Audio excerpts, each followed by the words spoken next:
সরাসরি বিয়োগ। আচ্ছা আরেকটা প্রশ্ন, ফজলি আক্তার 649, তুমি কি আমাদের ক্লাসগুলো করছো?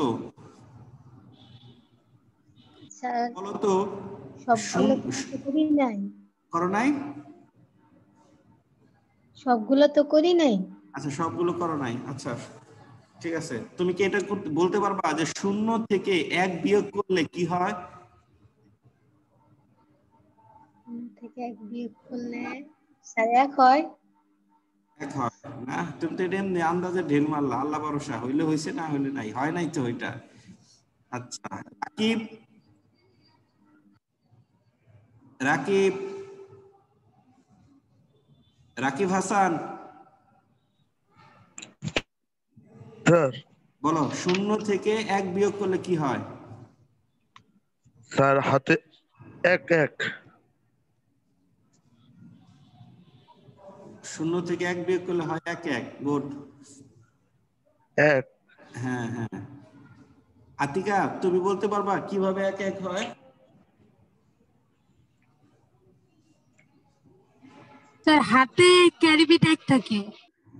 না না না, প্রথমে একটা কেন হলো? এই যে বললো যে 1 1, ধরো স্যার 1 আর 1, স্যার 1 আর 1 যোগ করলে যে 0 হয় এই কারণে। না কি বললা তুমি? আমার প্রশ্নটা শোনো, যে 0 থেকে 1 বাদ দিলে ওই রাকিব বলে 1 1 হয়, তা আমার ব্যাখ্যা, আমি ব্যাখ্যা চাইতেছিলাম যে কেন 1 হয়, কেন ওই পাশে 1 হয়।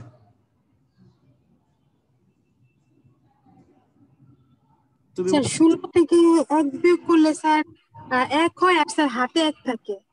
না না না, আমি আসলে আমার উত্তরটা পাচ্ছি না। আচ্ছা সুরভি, সিনহা রহমান সুরভি, তুমি তো আমাদের আজকে মেহমান, তুমি বলো তো 0 থেকে 1 বাদ দিলে 1 1 হয়, এটা কি ঠিক না ভুল? জি স্যার ঠিক। কিভাবে 1 1 হলো? স্যার যেহেতু উপরে ছোট সংখ্যা আছে সেহেতু আমরা এখানে কি বলে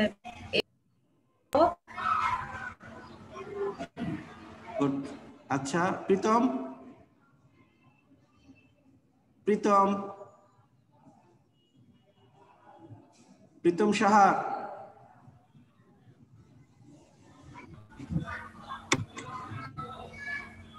আচ্ছা এটাই সবাই শুনছো, ও যেটা বলছে এটাই সত্য, যে আমি কিন্তু 0 থেকে 1 বিয়োগ করতে বলছি, যদি কখনো উপরেরটা ছোট।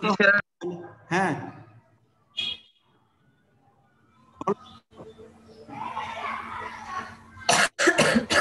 যদি বলেছেন স্যার, শুনতে পাইনি। আমি বলছি যে 0 থেকে 1 বিয়োগ করলে কিভাবে 1 হয়, কেন 1 1 হয়, সেটা ব্যাখ্যা তুমি দিতে পারবা?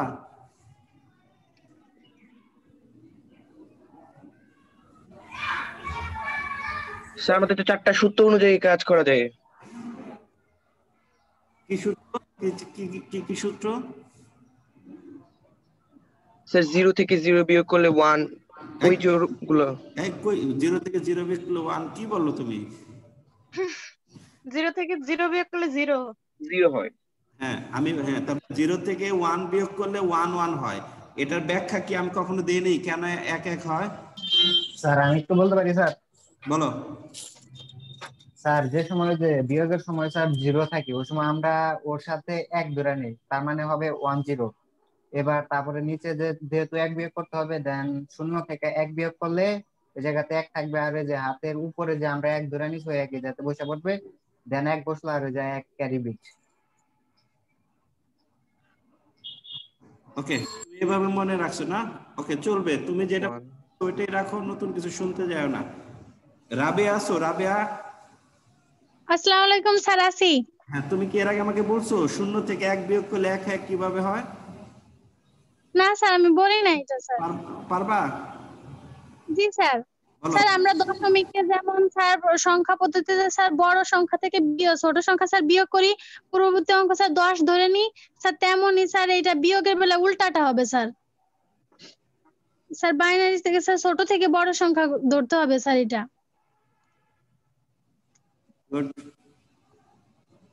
কিন্তু বুঝলাম না, ওই যে সিনহা যে মেয়েটা যেভাবে বললো ওইভাবে তো কেউ বলতে পারলা না। আমি মনে এভাবে বলছিলাম যে বাইনারি থেকে মানে বড় থেকে ছোট বিয়োগ করা যায় ইজি, কিন্তু ছোট থেকে যদি আমি বড় বিয়োগ করি উপরে সবসময় বেসকে ধার করতে হয়। প্রায় হাসানের সঙ্গে মিল আছে যে উপরেটা 0 থেকে 1, উপরে 0 ছোট, তো ছোট থেকে কখনো বড় বিয়োগ হয় না, তখন আমি উপরে বেসকে ধার করব। তাহলে বাইনারি বেস কত? 2 ধার করব, 2 এর থেকে 1 বাদ দিলে বসে 1, ধারের 1, সেই হলো পাশে 1, এটাই হলো 1 1। এটা ব্যাখ্যা এইভাবে হওয়া উচিত ছিল। ওকে, না এটাই আমি তো আজকে 2 এর পরিপূরক শেখাবো বলে আসছি, কিন্তু তুমি যদি আগের বিয়োগটাকে একটু ঝালাই করে নাও তাহলে 2 এর পরিপূরক ধরতে সুবিধা হবে। চলো আমরা আজকে বোর্ডে চলে যাই, 2 এর পরিপূরকে কিভাবে বিয়োগ করতে হয় সেটা একটু দেখাবো। এখন প্রশ্ন আছে 2 এর পরিপূরক জিনিসটা কি? তোমাদের কাছে কি কাগজ কলম বা খাতা এর ধরনের কিছু আছে? জি স্যার আছে। হ্যাঁ, তাহলে সবার প্রথমে একটু 2 এর পরিপূরক জিনিসটা কি সেটা একটু লিখে রাখা ভালো। একটু লেখো তো খাতায়, 2 এর পরিপূরক কথাটা কি, লেখো 2 এর পরিপূরক পদ্ধতি কি, টপিকটা লেখো।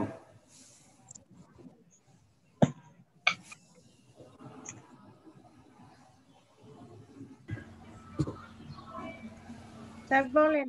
হ্যাঁ দেখো, কোন বাইনারি মানের বিপরীত মানকে, কোন বাইনারি সংখ্যার, দেখো কোন বাইনারি সংখ্যার বিপরীত মানকে বলে 1 এর পরিপূরক।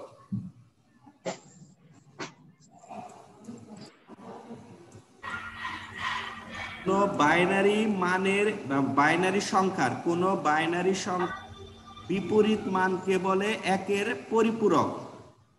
বুঝছো? জি স্যার। সবাই লিখতে পারছো কিনা জানি না। কোন বাইনারি সংখ্যার বিপরীত মানকে বলে 1 এর পরিপূরক। এরপরে দাঁড়িতে লেখো যে 1 এর পরিপূরকের সঙ্গে 1 যোগ করলে যে মান হয় তাকে বলে 2 এর পরিপূরক। স্যার আরেকবার বলেন। হ্যাঁ, কোন বাইনারি সংখ্যার বিপরীত মানকে বলে 1 এর পরিপূরক।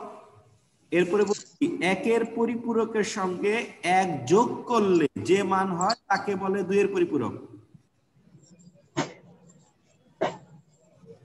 1 এর পরিপূরকের সঙ্গে 1 যোগ করলে যে মান হয় তাকে বলে 2 এর পরিপূরক।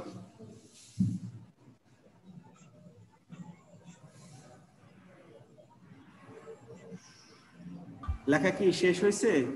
জি স্যার।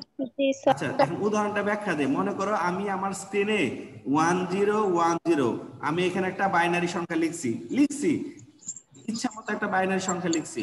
এখন এটার নিচে যদি আমি উল্টায় দেই, ধরো 1 এর নিচে লিখলাম 0, 0 এর নিচে লিখলাম 1, আবার 1 এর নিচে লিখলাম 0, 0 এর নিচে লিখলাম 1, এর নাম হলো 1 এর পরিপূরক।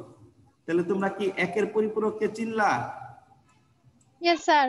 হ্যাঁ, এটার নামই 1 এর পরিপূরক। দেখো আমার সংজ্ঞাতে তাই বলা ছিল যে কোন বাইনারি মানের বিপরীত মানকে, এখানে বিপরীত বলতে এটাই বুঝাইছে যে 1 এর বিপরীত 0, 0 এর বিপরীত 1। ওকে, তাহলে কোন বাইনারি সংখ্যার বিপরীত মানকে বলা হয় 1 এর পরিপূরক। আর তার সঙ্গে যদি 1 যোগ করি, কার সঙ্গে? সেই বিপরীত মানের সঙ্গে যদি 1 যোগ করি, তাহলে 1 এ 1 এ বসে 0, হাতে 1, এই যে হাতের 1 বসাই দিলাম, 1 0। আর এই বিপরীত মানের সঙ্গে 1 যোগ করলে যেই মান হয় তার নাম হলো 2 এর পরিপূরক। ক্লিয়ার? Yes sir. এবার বলতে পারো স্যার এই 2 এর পরিপূরকটা আমরা কেন করি? আচ্ছা, তার আগে একটা প্রশ্ন, কেউ বলতে পারবা যে উপরের যে সংখ্যাটা লিখছি এটা কার বাইনারি? কোন সংখ্যার বাইনারি? হ্যাঁ হ্যাঁ 10 10 এর বাইনারি। হ্যাঁ হ্যাঁ, তাহলে আমি উপরে যা লিখছি সেটা হলো 10 এর বাইনারি। তাকে উল্টাইলাম, উল্টানোর পরে 1 যোগ করলাম, 1 যোগ করলে যা আসলো সেটাই হলো আমার -10। মাইনাস দিয়ে তোমরা যে এতদিন যে ক্লাসগুলো করছো তোমরা কিন্তু খেয়াল করছো যে আমরা প্রয়োজনে 1010 লিখছি, কিন্তু কখনোই 10 এর আগে আমরা মাইনাস চিহ্ন দিইনি। তাহলে যদি কখনো তোমার -10 এর প্রয়োজন হয়, যে কোনো কারণে তোমার -10 কে লাগতে পারে, যদি তোমার -10 এর দরকার হয় তাহলে তুমি এইভাবে -10 বের করবা। আগে 10 এর বাইনারি করে নিবা, তারপর তাকে উল্টাবা, উল্টানোর পরে 1 যোগ করে যে মান হবে সেটা -10। উল্টাইলাম যে এটার কোনো ভ্যালু নাই, কিন্তু এর সঙ্গে 1 যোগ করে যে মানটা হয়েছে সেটাই হলো -10। তাহলে মোটামুটি 2 এর পরিপূরক পদ্ধতিটা কি আন্দাজ করতে পারতেছো তো? 2 এর পরিপূরক, এখন প্রশ্ন করতে পারি যে 2 এর পরিপূরক পদ্ধতি করে কি করা হয়। তোমরা ইচ্ছে করলে বলতে পারো যে 2 এর পরিপূরক পদ্ধতি ব্যবহার করে কোন সংখ্যার নেগেটিভ মান বের করা যায়। তাহলে কি কোন সংখ্যা নেগেটিভ মান বের করার পর আমরা যদি চাই যে নেগেটিভ মানকে পজিটিভ করব, তাও কিন্তু সে 2 এর পরিপূরকই করা লাগবে, তাই না? যে কোন একটা পজিটিভ মানকে যদি আমি 2 এর পরিপূরক করে নেগেটিভ করি, তাহলে নেগেটিভ মানকেও 2 এর পরিপূরক করে পজিটিভে ফেরত আনা যায়। ওকে, যাই হোক, এটা আমরা প্রয়োজন আসবো।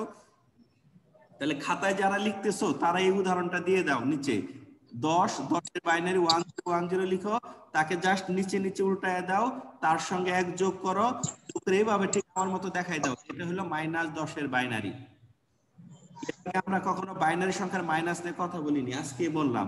অনেকে ভাবতে পারো 1010 এর আগে মাইনাস চিহ্ন দিলে বোধহয় -10 এর বাইনারি হয় না। -10 বানাইতে হলে এভাবে বানাইতে হবে। ওকে, এটা বুঝে ফেললাম। ওকে, স্যার কোন কোন মানগুলোকে সরাসরি যোগ করা যায়? শুধু সেম মানগুলোকে সরাসরি যোগ করা যায়, অর্থাৎ অক্টালের সঙ্গে অক্টাল, বাইনারির সঙ্গে বাইনারি, হেক্সার সঙ্গে হেক্সা।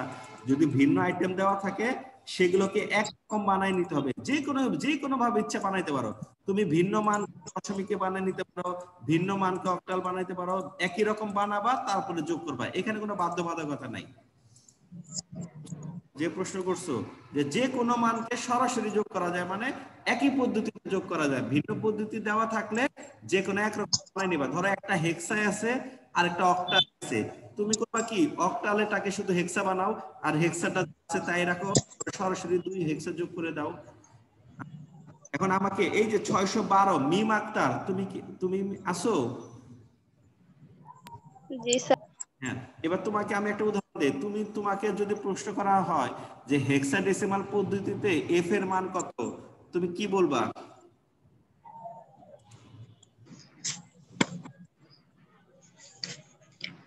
বলতে পারবা? হেক্সাতে এফ এর মান কত হয়? স্যার 15। আচ্ছা, এফ সমান সমান 15। এখন তোমাকে যদি বলে মাইনাস এফ এর মান নির্ণয় করো, তখন তুমি কি করবা? বলো, তুমি বলো, আমি স্যার করি। হ্যাঁ, এই যে এফ লিখছি, এখন মাইনাস এফ এর মান বের করব বা এফ এর মাইনাস করব, কি করব? এফ এর মান স্যার ওটা বিপরীতটা লিখবো। লিখলাম জি। বিপরীতটা, তারপরে তারপরে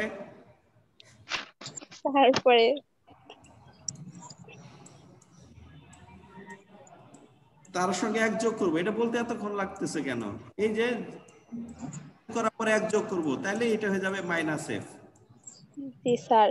ওকে, স্যার তার সাথে কি স্যার ওইটা কি স্যার বাইনারিতে করে নিতে হবে নাকি?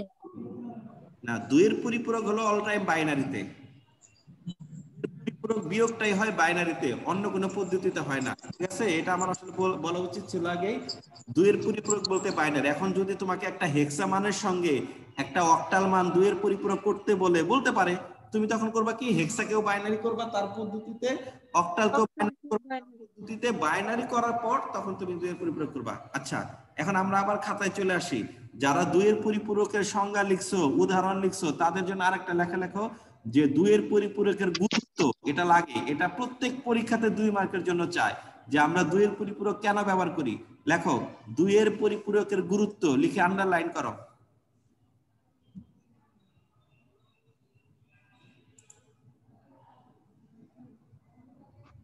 স্যার একের পরিপূরক করার জন্য বাইনারি করতে হয় না? হ্যাঁ হ্যাঁ, তুমি তো আগে বাইনারিকে বের করবা, তারপর সেটাকে উল্টাবা, সেটাও তো বাইনারি। 1 যোগ করে যে মান বের করবা সেটাও তো বাইনারি। নাকি কি প্রশ্ন করলাম? এটাই তো নাকি? মানে স্যার হেক্সাকে যদি স্যার একের পরিপূরক করতে চাই স্যার এফ কে, তখন কি স্যার ওটা বাইনারি করে নিতে হবে না? হ্যাঁ হ্যাঁ হ্যাঁ, যে কোনো পদ্ধতিকে, হেক্সা, দশমিক, অক্টাল, যে কোনো পদ্ধতিকে যদি 2 এর পরিপূরক বা নেগেটিভ করতে বলে, তুমি আগে বাইনারি করে নিবা। 2 এর পরিপূরক একমাত্র বাইনারির জন্য প্রযোজ্য। ওকে, 2 এর পরিপূরক কথাটাই হলো বাইনারি করার পর। তোমাকে তো এমনি সরাসরি বিয়োগ শেখানোই আছে। তোমাকে সরাসরি বিয়োগ, আমরা যেমন গত ক্লাসে, আমি তোমাকে ভিডিওটা পরে পাঠাবো, সরাসরি বিয়োগ আমি গত ক্লাসে দেখাইছি। যদি তোমাকে কোনো কথা না বলে, তাহলে তো তুমি সরাসরি বিয়োগ দিয়ে পরীক্ষার হল থেকে বের হয়ে যাবা। আর যদি তোমাকে 2 এর পরিপূরকের কথা বাধ্য করে, তাহলে তোমাকে বাইনারি করে তারপরে বিয়োগ করতে হবে। আচ্ছা, এক নাম্বার গুরুত্ব লেখো, 2 এর পরিপূরক পদ্ধতিতে যোগ ও বিয়োগের কাজ একই সঙ্গে করা যায়। 1 নাম্বার বৈশিষ্ট্য লেখো, 2 এর পরিপূরক পদ্ধতিতে যোগ ও বিয়োগের কাজ একই সার্কিটের সাহায্যে করা যায়।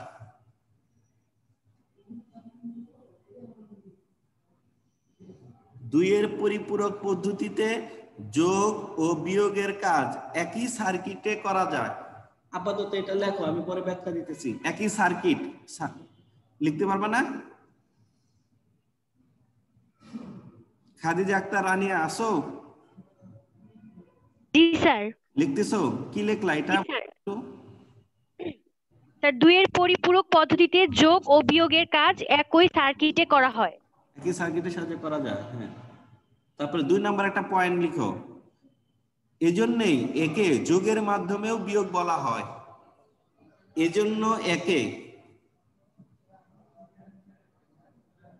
আচ্ছা এজন্য বাদ, যারা এজন্য লিখছো তারা বাদ দিয়ে আবার লেখো দুইয়ের পরিপূরক পদ্ধতিকে যোগের সাহায্যে বিয়োগও বলা হয়। তোমাকে অনেক সময় বলতে পারে যে যোগের সাহায্যে বিয়োগ করো, যোগের সাহায্যে বিয়োগ করো, তখন বুঝবা যে এই স্যারেরা দুইয়ের পরিপূরক পদ্ধতিতেই বিয়োগটা চাইছে। একটা আছে সরাসরি বিয়োগ, আর একটা হলো যোগের সাহায্যে বিয়োগ। তাহলে দুইয়ের পরিপূরক পদ্ধতির আরেক নাম হলো যোগের সাহায্যে বিয়োগ। লেখো যে একে মানে দুইয়ের পরিপূরক পদ্ধতিকে যোগের সাহায্যে বিয়োগও বলা হয়। যোগের সাহায্যে বিয়োগ অর্থাৎ আমরা করব যোগ কিন্তু পাওয়া যাব বিয়োগ, এটা দেখাবো। এটা 2-3 লাগবে, আজকে যতটুকু পারি একটু আলোচনা করি যে দুইয়ের পরিপূরক পদ্ধতিকে যোগের সাহায্যে বিয়োগ বলা হয়। 3 নম্বরে লেখো ধনাত্মক ও ঋণাত্মক সংখ্যার যোগফল এই পদ্ধতিতে করা যায়। 3 নম্বর পয়েন্ট, ধনাত্মক ও ঋণাত্মক, পজিটিভ ও নেগেটিভ বাংলায়, ধনাত্মক ও ঋণাত্মক সংখ্যার যোগফল এই পদ্ধতিতে করা যায়। তাসনিম 616 আসো? জি স্যার। লিখতেছো যে? জি স্যার লিখতেছি। শেষের লাইনটা কি বলছি? ধনাত্মক ও ঋণাত্মক সংখ্যার যোগফল এই পদ্ধতিতে করা যায়। এটার একটু ব্যাখ্যা দেয় যে গত ক্লাসে আমি কিন্তু সরাসরি বিয়োগ দেখাইছিলাম বা তার আগের ক্লাসে, সেক্ষেত্রে একটা জিনিস খেয়াল করবা যে সবসময় বড় সংখ্যা থেকে ছোট সংখ্যা বিয়োগ করছি। আমরা কিন্তু সরাসরি বিয়োগে ছোট থেকে বড় বিয়োগ করিনি বা করতে পারতামও না। কিন্তু এই দুইয়ের পরিপূরক পদ্ধতিতে একটা সুবিধা হলো আমরা ইচ্ছা করলে ছোট মানের থেকেও বড় মান বিয়োগ করতে পারি। দুইয়ের পরিপূরক অবশ্যই কিছু ফ্যাসিলিটিস আছে, এমন হইতে পারে যে যাদের দুইয়ের পরিপূরক ভালো লাগবে তারা সরাসরি বিয়োগ করবে না। তাহলে দুইয়ের পরিপূরক পদ্ধতিতে পজিটিভ নেগেটিভ করা যায়। মনে রাখো ছোট থেকে বড়, বড় থেকে ছোট বিয়োগও করা যায়। আচ্ছা এই তো, যদি আমি 2 মার্কের জন্য প্রশ্ন করি তোমরা 3-4টা কথা আশা করি যেটা লিখছো সেগুলো বলে দিবা যে দুইয়ের পরিপূরকের গুরুত্ব কি। আচ্ছা আরেকটা কথা, দুইয়ের পরিপূরক পদ্ধতিতে কোন সংখ্যার ঋণাত্মক মান বের করা যায়, এটাও লিখে দাও যে দুইয়ের পরিপূরক পদ্ধতিতে কোন সংখ্যার নেগেটিভ মান বের করা হয়। একটু আগে আমরা 10কে -10 বানাইছি, এটা তো দুইয়ের পরিপূরক শিখছি বলে করছি যে দুইয়ের পরিপূরক পদ্ধতিতে যে কোনো সংখ্যার ঋণাত্মক মান বের করা যায়। সুরাইয়া আক্তার মিম আসো আজকে? জি স্যার। লিখতেছো? জি স্যার। হ্যাঁ লিখো, লিখো। এটা হলো দুইয়ের পরিপূরকের গুরুত্ব। তাহলে জ্ঞানমূলকে যদি দুইয়ের পরিপূরক কাকে বলে তাহলে তুমি উপরে যে সংজ্ঞাটা দিছো সেটা লিখবা। আর যদি বলে দুইয়ের পরিপূরকের গুরুত্ব লেখো তখন মার্ক চাবো 2। তাহলে এই যে পয়েন্টগুলো লিখছি সেগুলোকে এক প্যারাতে লিখে দিবা। এরকম পয়েন্ট আকারে না লিখো, এক প্যারাতে লিখে দিবা বা 2-3 প্যারাতে ভেঙে ভেঙে লিখে দিবা। চলো আমরা আবার দুইয়ের পরিপূরকে ফিরে যাই। আচ্ছা আমরা তো মানে মোটামুটি বুঝলাম যে দুইয়ের পরিপূরকে যে কোনো জায়গা থেকে যে কোনো বিয়োগ করা যায়। মনে করো প্রশ্নটা এরকম হতে পারে যে দুইয়ের পরিপূরক পদ্ধতিতে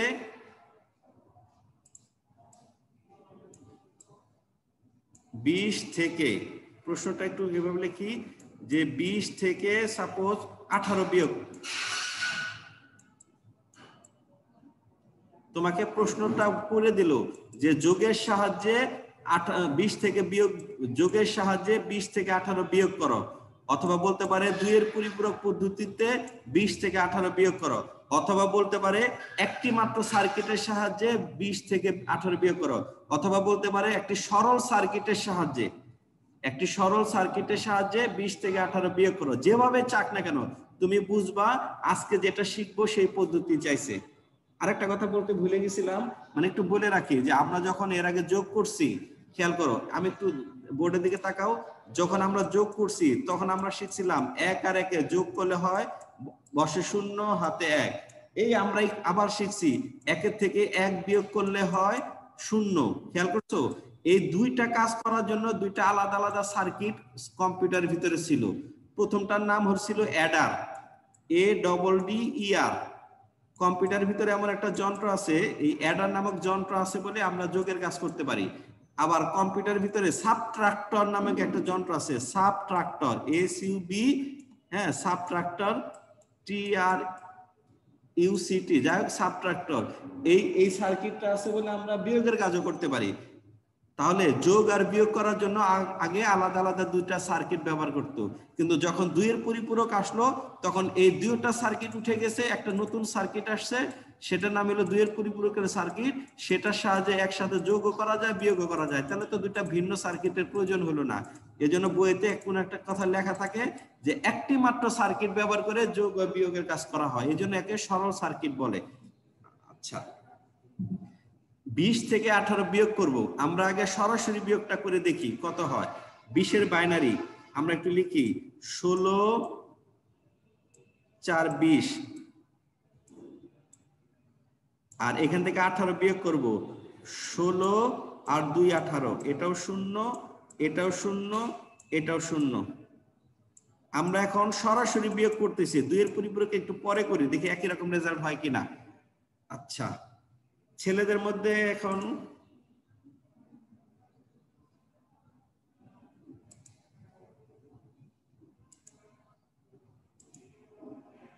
ছেলে তো নাই, রাকিব আর ছাড়া আর কোন ছেলে না। আর কে ছেলে? রাকিব, বেলাল, 676 একটা ছেলে পাইছি। বেলাল আছো? হ্যাঁ, তুমি একটু বলো যে আমি যে 20 এর থেকে 18 বিয়োগ করছি, আমি উপরেটা তো নিশ্চয়ই 20 এর বাইনারি লিখলাম আর 18 বাইনারি লিখছি। এখন বলো এই বিয়োগটা তুমি বলো, আমি বসাই দেই, কি হবে? সরাসরি বিয়োগ, 0 থেকে 0 বিয়োগ করলে 0। ওকে, এবার 0 থেকে 1 বিয়োগ করলে 1। হ্যাঁ, বসে 1 ধারের 1। এখানে হাতে বলবো না, শুনো, হাতে বলবো যোগের বেলা। যখন আমি যোগ করব তখন বলবো বসে 1 হাতেও 1, কিন্তু যখন আমি বিয়োগ করব তখন বলবো বসে 1 ধার 1 বড়। তাহলে 1 এর থেকে 1 বিয়োগ করলে 0, 0 থেকে 0 বিয়োগ করলে 0, 1 থেকে 1 বাদ দিল 0। তখন আমরা এটা আমার অ্যানসার। তাহলে দেখছো, থেকে 18 বিয়োগ করলে 2, আমার এখানে যে বাইনারিটা হয়েছে সেটাও 2, তাহলে আমার বিয়োগটা হয়ে গেছে। ওকে, এটা হলো সরাসরি বিয়োগ। এখন যদি 2 এর পরিপূরকে এই বিয়োগটা করি তাহলে কি করব? যদি 2 এর পরিপূরকে বিয়োগ করতে হলে আমাকে একটু এইভাবে করতে হবে। এটা অনেকগুলো, আমি এইভাবে করতে আগ্রহী, আমি চাই আমার স্টুডেন্টরা এইভাবে করুক। সেটা হলো, তুমি আগে 20 এর বাইনারিটা অঙ্কের বাম পাশে লিখে রাখবা, মূল অঙ্কে চলে গেছো। আর 20 এর বাইনারি তুমি সরাসরি লিখতে পারো, যেটা লিখতে পারো। এই 2 এর পরিপূরক বিয়োগ সব সময় আমরা 8 বিটে নেব। এটা গুরুত্বপূর্ণ কথা, যে যদি তোমাকে 2 এর পরিপূরক বিয়োগ করতে বলে, সেটা কোন একটা সংখ্যার বাইনারি করতে যদি তোমার 4 বিটও লাগে, বাম পাশে 4টা শূন্য দিয়ে 8 বিট বানাবা। যদি 8 বিট লাগে তাহলে শূন্য দেওয়ার দরকার নাই। যদি 8 বিটকে ক্রস করে তাহলে আবার 16 বিটে। আমরা ফার্স্ট ইয়ারে এত বড় অঙ্ক দেব না। এখন 20 কে তোমার চলো আমরা, হ্যালো, কিছু বলতেছো? জি স্যার। কি বলবো? বলবা? আচ্ছা, আমরা 20 এর বাইনারিটা করি। আমি আবার সবাইকে অঙ্কের রাফটা অঙ্কের এক সাইডে করে দিতে বলছি। 1 2 4 8 ধরো 16 30 64 128। আমি করলাম কি, এই রাফ করার জন্য আমি মানগুলো অঙ্কের ডান পাশে এক জায়গায় লিখে রাখলাম। আচ্ছা, এটাও মুছলাম। এখন মনে করো আমি আগে রাফের কাজটা করি। যেহেতু আমরা 20 এর বাইনারি করবো, 20 এর বাইনারি করি 16 আর 4 20। এটা শূন্য, এটা শূন্য, এটা শূন্য, 1 0 1 0 এটা শূন্য, এটা শূন্য, এটা শূন্য, এটা বাম পাশে লিখে দেবা। ঠিক দেখো এই স্টাইলে লিখবা। এখানে আমি এটা দ্বারা বুঝাইছি যে এখানে আমরা 20 এর বাইনারি করছি এবং 8 বিটে করছি। ওকে, এরপরে লাগবে আমার 18 এর বাইনারি। ঠিক নিচেই 18 এর বাইনারিটা নিচে নিচে লিখবো। আমি কিন্তু এখনো মূল অঙ্কে যাইনি, আমি অঙ্কের রাফ গুলো করে নিতেছি। 18 বের করতে গেলে এই যে 16 আর 2 18, এটা শূন্য, এটা শূন্য, এটা শূন্য, এটা শূন্য, এটা শূন্য। আচ্ছা, এখন কি করলাম? 18 বাইনারি করছি। এখন আমরা 18 এর ঋণাত্মক মান বের করব। যে আইটেমটা নিচে থাকে তাকে সবসময় টুয়াইস কমপ্লিমেন্ট করতে হয়। তো আরেকটা কথা এখানে একটু বলে নেই, একটু দেখো। আসলে আমরা 20 থেকে 18 বিয়োগ করব, মানেটা কি? 20, দেখো যদি আমরা 20 বিয়োগ 18 লিখি তাহলে এটা নাম হলো সরাসরি বিয়োগ। এটা হলো সরাসরি বিয়োগ। আমি একটু সংক্ষেপে লিখি, এটা নাম হলো সরাসরি বিয়োগ। কিন্তু আমি করবো কি? 20 যোগ -18, 20 যোগ -18 যদি করি, এটার নামই হলো 2 এর পরিপূরকে বিয়োগ। এটাও আমরা বলতে ভুলে গেছি, আবার বলতেছি যে 2 এর পরিপূরক পদ্ধতিটা আসলে কি? 2 এর পরিপূরক পদ্ধতিটা হলো উপরের মানটা ঠিক থাকবে, নিচে যে মানটা আছে তাকে আমরা নেগেটিভ মান বের করব। নেগেটিভ মান বের করে উপরেরটার সঙ্গে যোগ দিয়ে দেব, তাইলেই তো হলো যোগের সাহায্যে বিয়োগ। কিভাবে করলাম? যোগ হয়ে গেল বিয়োগ উত্তর। তাহলে দেখো এই যে আমরা তো অঙ্কের শুরুতেই কিভাবে টুয়াইস কমপ্লিমেন্ট করতে হয় সেটা শিখছি। তাহলে দেখো 2 এর পরিপূরকটা হলো এই যে নিচের এই পদ্ধতিটা, যে উপরের সংখ্যা ঠিক থাকবে, নিচের সংখ্যাটাকে নেগেটিভ করে উপরেরটার সঙ্গে যোগ দেব। তাহলে নেগেটিভ করার জন্য আমরা আবার রাফে চলে আসি। এটা হলো 18 এর বাইনারি, এটাকে উল্টাচ্ছি 1 1 0 1 1 0 1। আচ্ছা, এটাই কি -18 হয়েছে নাকি আরেকটু কাজ বাকি আছে? স্যার 128 এর শূন্য দেন নাই স্যার। ও আচ্ছা আচ্ছা, এই যে শূন্য, এই যে শূন্য। আচ্ছা, স্যার এই জায়গাতে 1 হবে না? এটা 1 হবে। হ্যাঁ, আমরা কি 2 এর পরিপূরকের কাজ শেষ করছি নাকি আরেকটু কাজ বাকি আছে? স্যার বাকি আছে। হ্যাঁ, 1 যোগ করে বাকি আছে, দিলাম 1 যোগ। ওকে, 1 যোগ করলে কি হয়? একে একে বসে শূন্য, হাতে 1, এই হলো হাতে একটা বসাই দিলাম। এবার যা আছে তাই বসাই, 1 1 0 1 1 1। এটাই হলো গিয়ে আমার -18। তাহলে দেখো আমরা 20 যেহেতু উপরের সংখ্যা, 20 কে জাস্ট বাইনারি করে রাখছি। আর যেহেতু নিচে 18 আর আমাদের টার্গেট হলো 18টাকে নেগেটিভ বানাবো, -18 বানাবো, এই জন্য আমরা 18 নিচে 1 কমপ্লিমেন্ট করে তার সঙ্গে 1 যোগ করে -18 বানাই দিলাম। ওকে, এটা হলো এই পর্যন্ত রাখবো। এতক্ষণ আমরা রাফ করছি, এখন আমরা মূল অঙ্কটা নেব। এই রাফটা তোমরা এরকম একটু দাগ দিয়ে নিও এবং এটা একটু ছোট ছোট করে লিখো।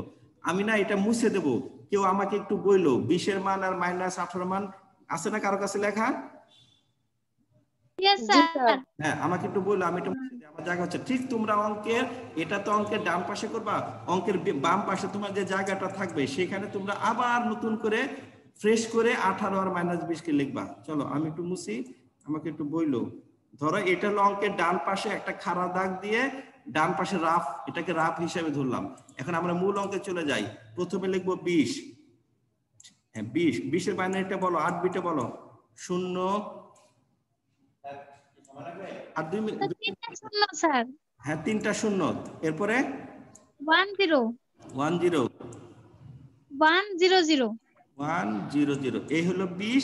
আর এখন বলো -18, শুধু 18 না, -18 যে মানটা হয়েছে সেটা বলো।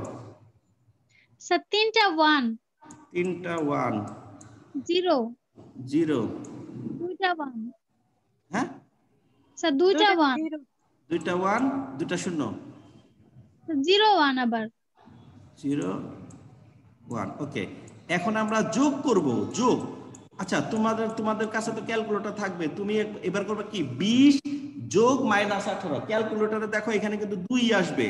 আমরা অন্যও জানি যে 20 এর থেকে 18 বিয়োগ করলে 2 হয়। হ্যাঁ, আবার এই যে এখানে রাফটা এখানেও দেখো 20 বিয়োগ 18 মানে এটা যোগ করলে এটা কিন্তু সেই 2 হবে, কারণ আমরা জানি দুইটা চিহ্ন দুই রকম হলে বিয়োগ হয়। চলো যোগ করি। এখন কিন্তু যোগ করতেছি, নট বিয়োগ। আমরা কিন্তু এতক্ষণ কোন সময় উপর থেকে নিচে বিয়োগ করিনি, এখন যোগে যাচ্ছি। 0 আর 1 যোগ করলে হবে 1, 0 আর 0 যোগ করলে হবে 0, আচ্ছা আমার মনে হয় কোন একটা জায়গায় ভুল হইতেছে। 18 বাইনারি কি এটাই ছিল? 10 ছিল লাস্টে। শুধু একের পরিপূরকটা বলা হয়েছে। আমি তো 2 এর পরিপূরকের কথা বলছি, এটাই নাকি? না স্যার এটা 18 এর হবে শেষে 01 হবে না 10 হবে স্যার। আবার বলো, প্রথম থেকে বলো। -18 মান বলো। 111 111 0 0 1110 1110। ওকে, আসো এবার আমরা একটা ফ্রেজ যোগ করব। 0 আর 0 যোগ করলে হয় 0, 0 আর 1 যোগ করলে হয় 1, 1 আর 1 যোগ করলে হয় 0, হাতে থাকে 1, হাতের একটা যদি এখানে নিয়ে আসি আবার 1 1 0, হাতে থাকে 1, হাতের একটা যদি নিচে বসাই আবার 1 1 0, হাতে থাকে 1, হাতের একটা যদি উপরে বসাই আবার 1 1 0, হাতে থাকে 1, হাতের একটা যদি এখানে বসাই 1 1 0, আবার হাতের বসালে 1 1 0, আর এই যে হাতের একটা এখানে বসলাম, এই হলো আমার যোগফল। তোমরা একটু ভালো করে খেয়াল করো, উপরে হয়েছে আমার 8 বিট, আমার দ্বিতীয় লাইনে হয়েছে 8 বিট, কিন্তু কোন একটা কারণে আমার যোগফলটা হয়ে গেছে 9 বিট। 9 বিটে। হ্যাঁ, এই যে বাম পাশে যে বিটটা সেটা হলো আমার অতিরিক্ত। নিয়ম আছে যে তোমার কোন যোগের ক্ষেত্রে বা বিয়োগের ক্ষেত্রে, অন্তত বিয়োগের ক্ষেত্রে অতিরিক্ত ক্যারি বিটটা কখনো গ্রহণযোগ্য না। বইতে একটা লাইন লেখা আছে যে অতিরিক্ত ক্যারি বিট কখনো গ্রহণযোগ্য না। সেই হিসেবে এটা যেহেতু 8 বিট, এটা যেহেতু 8 বিট, এটা যেহেতু 9 বিট হয়ে গেছে, আমি শেষের সংখ্যাটাকে এইভাবে কাইটা দেব বা এইভাবে বক্স আকারে আলাদা করে ফেলবো। কাইটা দিলেই ভালো হবে। দেখো কিভাবে কাটবো, আমি আবার দিতেছি। ধরো স্যার এটা বক্স করে ক্যারি বিট লিখে দিলে হবে না? হ্যাঁ তাও হবে। সোজা কথা, আমি তো তোমাকে কাটার পারমিশন দিলাম। এভাবে একটা কাটলে টিচার স্টুডেন্ট সবাই জানে যে এই বিটটা অতিরিক্ত হয়েছে বলে এটা কাইটা দিছে। তুমি ইচ্ছা করলে এটা যদি ক্যারি বিট লেখো, সেই ক্যারি বিটটা লেখার পরে তুমি একটু কাইটা আলাদা করে দেখাই দিও। আমার কথা হলো ক্যারি বিটের দরকার নাই, এইভাবে একটা দাগ দিয়ে কাইটা আলাদা করবা, কারণ নিয়মই আছে যে অতিরিক্ত ক্যারি বিট গ্রহণযোগ্য না। তাহলে এটা কাটলাম, কাটার ফলে দেখো তো এই যে সেই 2 অবশিষ্ট হইলো, অতএব আমার অ্যান্সার এখানে হয়ে গেছে। এটাই হলো আমার সেই অ্যান্সার। তাহলে আমরা 2 এর পরিপূরক মূলত কি করলাম, উপরের সংখ্যাটাকে ঠিক রাখছি, নিচের সংখ্যাটাকে নেগেটিভ করে উপরের সংখ্যা যোগ করে দিছি। যোগ করার ফলে আমার রেজাল্টটা বিয়োগের হয়েছে। আর এই কারণেই এই পদ্ধতির আরেক নাম যোগের সাহায্যে বিয়োগ। তাহলে মোটামুটি বোঝা গেল আমাদের টার্গেট ছিল আমরা আজকে 2 এর পরিপূরকে কিভাবে বিয়োগ করতে হয় সেটা দেখাবো, চেষ্টা করছি এটা দেখায় দেওয়ার জন্য। আশা করি কারো এখানে সমস্যা নাই। তবে 2 এর পরিপূরকে কয়েক ধরনের বিয়োগ করা যায়। আমরা জাস্ট আজকে একটা সিম্পল বিয়োগ করলাম, 20 থেকে 18 বিয়োগ, এবং দুটাই বাইনারি সংখ্যা। তোমাকে এমনও বলতে পারে যে একটা অক্টালের সঙ্গে একটা হেক্সার 2 এর পরিপূরকে বিয়োগ করো, তখন তুমি সেই অক্টাল মানকে বাইনারি করবা, যেভাবে করতে হয় আগে শিখছো সেভাবে করবা। তারপরে হেক্সা মানকে 2 এর পরিপূরকে আলাদা করবা। তারপরে যেখান থেকে যেখান বিয়োগ করতে বলবে সেই নিচের ছোটটাকে 2 এর পরিপূরক করবা। আমরা আজকে তাহলে এই পর্যন্তই। নেক্সট দিনে 2 এর পরিপূরকে আরো কিছু কিছু সমস্যা নিয়ে আসবো। এখন আজকের পদ্ধতি থেকে কারো কিছু বলার আছে কিনা, বলবা যে আজকের পদ্ধতিটা বুঝি নাই বা স্যার 2 এর পরিপূরক স্যার অন্য নামগুলো কি একটু বলেন? আবার বলো, বুঝি নাই। স্যার 2 এর পরিপূরক স্যার পরীক্ষায় স্যার প্রশ্নে আরো কি কি নাম থাকতে পারে এটার বদলে? আমি কিন্তু 4টা বলছি অলরেডি, আরবার বলি। 2 এর পরিপূরক মানে বেশিরভাগ সম্ভাবনা 2 এর পরিপূরকে বিয়োগ করো বা 2 এর পরিপূরকে পার্থক্য দেখাও। আবার বলতে পারে যোগের সাহায্যে পার্থক্য দেখাও। আবার বলতে পারে একটি সরল সার্কিটের মাধ্যমে বিয়োগফল নির্ণয় করো। আবার বলতে পারে একটি মাত্র সার্কিটের সাহায্যে বিয়োগফল তৈরি করো। এই 4 ভাবে 2 এর পরিপূরককে চায়। এবং আরেকটা মজার জিনিস হলো 2 এর পরিপূরকটা কেন চাবে না। 2 এর পরিপূরক কিন্তু যে কোনো সংখ্যা থেকে যে কোনো সংখ্যা বিয়োগ করা যায়, যেমন বড় থেকে ছোট, ছোট থেকে বড়, পজিটিভ থেকে নেগেটিভ, নেগেটিভ থেকে পজিটিভ। তোমাকে যদি একটা প্রশ্ন দেয়, দেখো এরকম যদি একটা প্রশ্ন করে, তাহলে তো তোমার 2 এর পরিপূরক ছাড়া উপায় নাই। তখন তোমাকে না চাইলেও তুমি 2 এর পরিপূরকে এইভাবে করবা। দেখো দেখাচ্ছি কিভাবে। আবার একটু স্ক্রিন শেয়ারে যাই।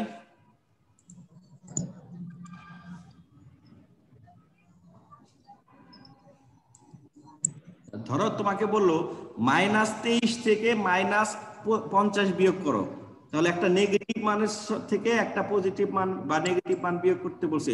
তখন তুমি হাজার চেষ্টা করলেও সরাসরি চাইতে পারবে না। সেক্ষেত্রে যদি তোমাকে কোনো পদ্ধতি না চায়, তাও তোমাকে বুঝতে হবে যে একমাত্র 2 এর পরিপূরক ছাড়া এই বিয়োগ করা সম্ভব না। ওকে, তাহলে তুমি হয়তোবা অবজেক্টিভে তুমি শুধু অবজেক্টিভে বুঝবা যে এটা হয়তোবা সরাসরি 2 এর পরিপূরক না করেও করা যাবে, কিন্তু যখন তোমাকে রিটেনে আমরা প্রশ্ন করব তখন আমরা না চাইলেও তোমরা 2 এর পরিপূরকে দাও। একটা সিদ্ধান্ত আমরা সবাই মিলে নিয়ে ফেলি যে স্যার যদি অবজেক্টিভে বিয়োগফল চায় তাহলে শর্টকাট অবজেক্টিভে দ্রুত বিয়োগটা করে ফেলবো, কারণ সময় কম লাগে। আর স্যাররা যদি রিটেনে চায়, বিয়োগ চায়, তাহলে আমরা সবাই সিদ্ধান্ত নিলাম 2 এর পরিপূরকে করব। 2 এর পরিপূরক আমি আরো 4টা উদাহরণ দেখাবো, তাহলে তুমি 2 এর পরিপূরক কমপ্লিট হবে ইনশাআল্লাহ। আগামী সপ্তাহে এগুলো নিয়ে আসবো। আজকে থাকো, ভালো থাকো। আজকে যে কোনো স্যার প্রশ্ন আসসালামু থাকলে আমাদেরকে মেসেঞ্জারে বা ইয়েতে করে রাখো। বাড়ির কাজ দিব না, আমি বাড়ির কাজ তাদেরকে দেব যারা আমাকে গতদিন সপ্তাহ যত অ্যাসাইনমেন্ট আমাকে দিছে তার ইনবক্স, ওভারঅল দেব না। গতবার আমাকে অপমান করা হয়েছে, আমি প্রায় 23-24 জনকে বাড়ির কাজ দিলাম, 6 জন আমাকে ফেরত দিছে। যে কিসের ঠেকা পড়ছে তোমাদের ব্যস্ত রাখাতে। হ্যাঁ, শেষ হইতেছে। আচ্ছা ঠিক আছে, তাহলে ভালো থাকো, ইনশাআল্লাহ আগামী ক্লাসে দেখা হবে। আসসালামু আলাইকুম স্যার। আসসালামু আলাইকুম।